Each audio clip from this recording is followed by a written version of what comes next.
No guests this week. Instead, a little bit of monologue on the policy insights that have come up for me in the course of this Maine For Keeps work while I'm here on North Haven Island with my family. I'm Jonathan Bush, and this is Maine For Keeps.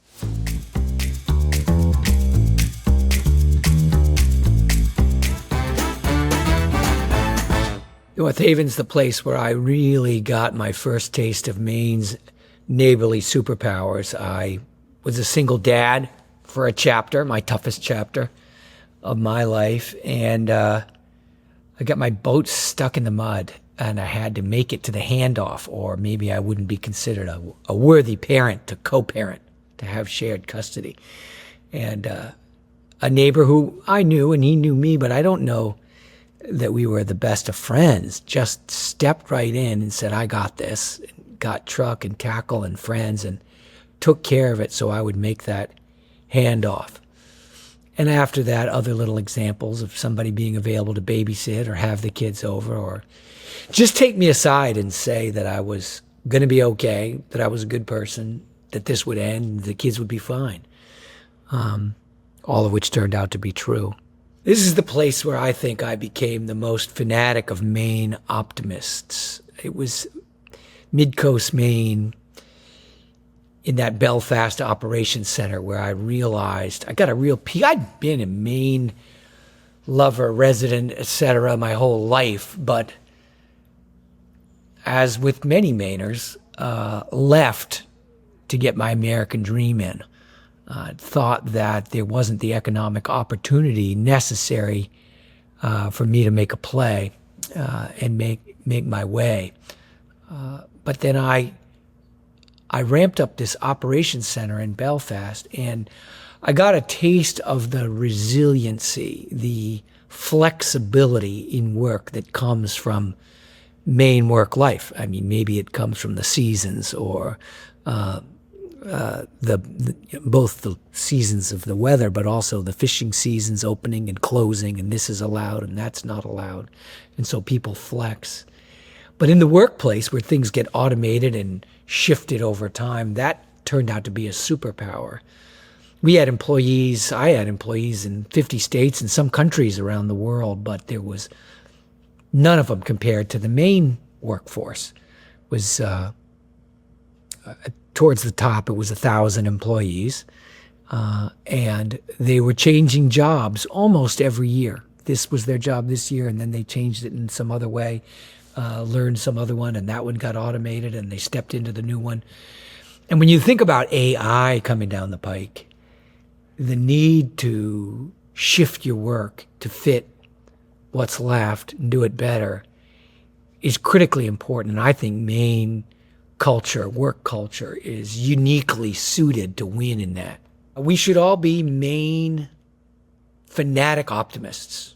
We should all believe that our public policy should be focused not on more equitable ways to divide a shrinking pie, more lists of people to get a housing handout or a heat pump handout or even an e-bike handout. That was a beauty. But more ways of getting people to own, to be owners of their economic destinies, of their homes, of their cars. Get ownership to be the norm in Maine. I believe that's possible. I believe we don't need to be 49th out of 50 in infrastructure or 39th out of 50 in reading and math.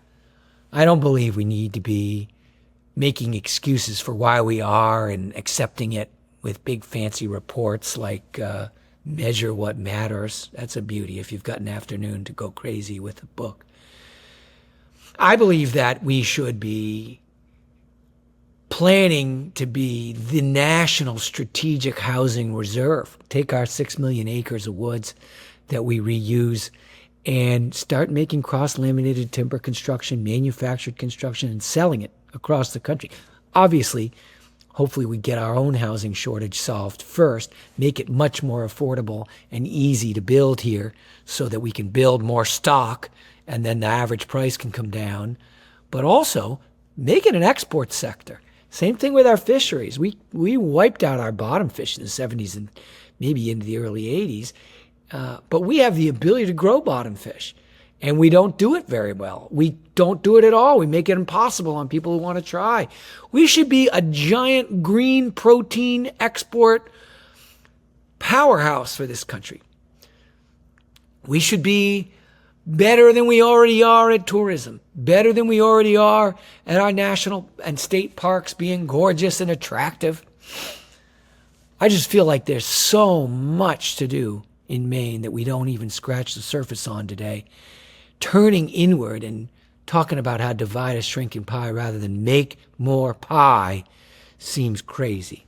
Mid-Coast Maine's a fantastic place to see both Maines.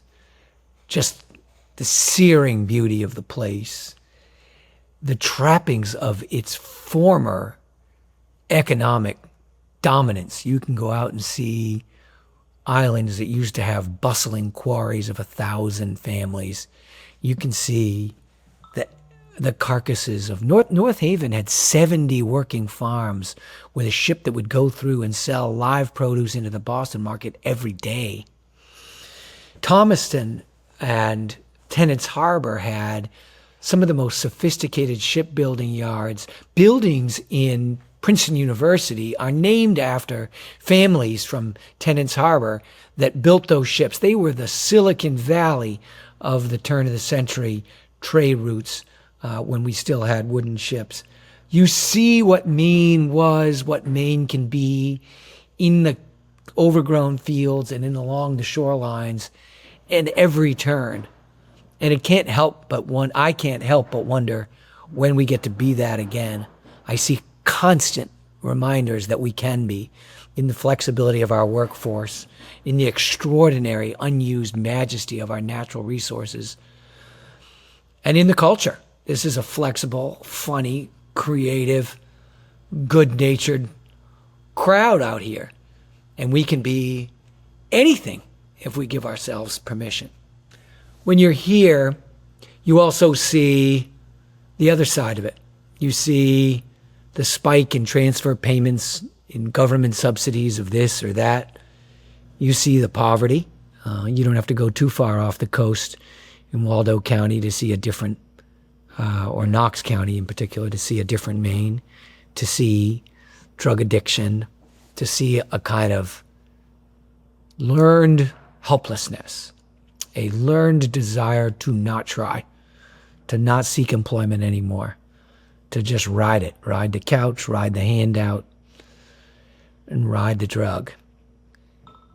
I don't think that has to be that way. I think there's dopamine better and in more abundance in getting jobs done and building things than there are in a little bit of a needle in a screen. You see Augusta groupthink in Mid-Coast. You see affordable housing meaning an expensive house bought and given to someone else. I guess that's affordable for the person who got the handout, but it doesn't change the affordability of the housing. It doesn't change it for people who don't get handouts, maybe don't want handouts, or just aren't the right one in line for that handout. We should be systematically changing the affordability of building so that we can have more, so that more people can buy, rather than choosing betwixt and between this or that person to receive an entitlement created expensively by other people. That's not sustainable. It doesn't make anybody believe in the system anymore. It's a patron-client network. Who gets to be the patron? Who gets to be the hander-outer of that house? And what do the receivers have to do to be likable to the patron? Do they have to be a minority? Do they have to be a single parent? Do they have to be some category that the patron finds to be more moving than maybe someone who stayed married even though it was hard, or worked their ass off and stayed off the couch? It's very hard to play that game and not give up on it, not give up on the whole game layer and say, screw this. That's what's wrong with that. It's not that the patrons mean badly by raising money and giving things out, or getting money from Uncle Sam to give it out. It's not that they mean to be power brokers necessarily. I don't know any nasty Maine politicians. It's that the system, the game itself, does not lead to ownership, does not lead to fairness, doesn't lead to a connection between effort and reward. And that poisons the whole system. It poisons the willingness to play for those who aren't playing, and it builds resentment in those who are playing, watching somebody end run them. I'm still a raging Maine optimist. You can't talk to anybody in Midcoast Maine without feeling like a raging optimist for the human condition. Every neighbor is fun, even the ones who can't stand, I'm sure they can't stand me, but they're sure good-natured when I run into them in the store. I love that about Maine. I love how when necessity strikes, which in this environment it does a lot, invention just blossoms of all kinds. Mechanical, intellectual, social invention, hilarity, ingeniousness. I think Maine's superpower is its culture, its environment, and its invention. It's the most beautiful place in the world. It hasn't been ripped up yet. It's got a culture of resourcefulness, and flexibility, and love of work. It's dwindling, but it's still the center of gravity, I think. And I think that we could use those things to make a really bustling, fun, exciting economy for everyone to play in, for more people than just the patrons who got a hold of the federal dollars to hand out, or the summer people who come with their money made elsewhere, or the corporations that use us just to rent our natural resources and make money on them somewhere else. I think it's really possible, and I think it's going to happen. And I'm going to talk to two governors coming up on future episodes that have turned around their states in this regard.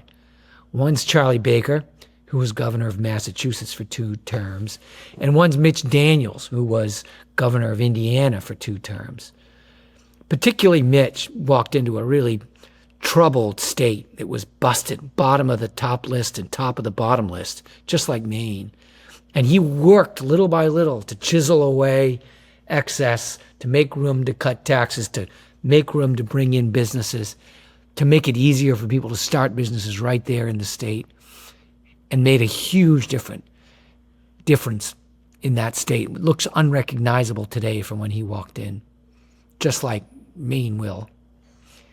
And Charlie Baker, our neighbor to the south, economic superpower, and how he kept at bay the desire to wipe that miracle out with socialism. I hope you'll join me for Charlie Baker and Mitch Daniels on Maine For Keeps. Well, that's the end of this one. Thank you guys very much for watching this. I've been thrilled to see the number of impressions and listens that this thing has been getting, and I hope to do a lot more of them and make them better and better all the while. I'm Jonathan Bush, and this is Maine For Keeps.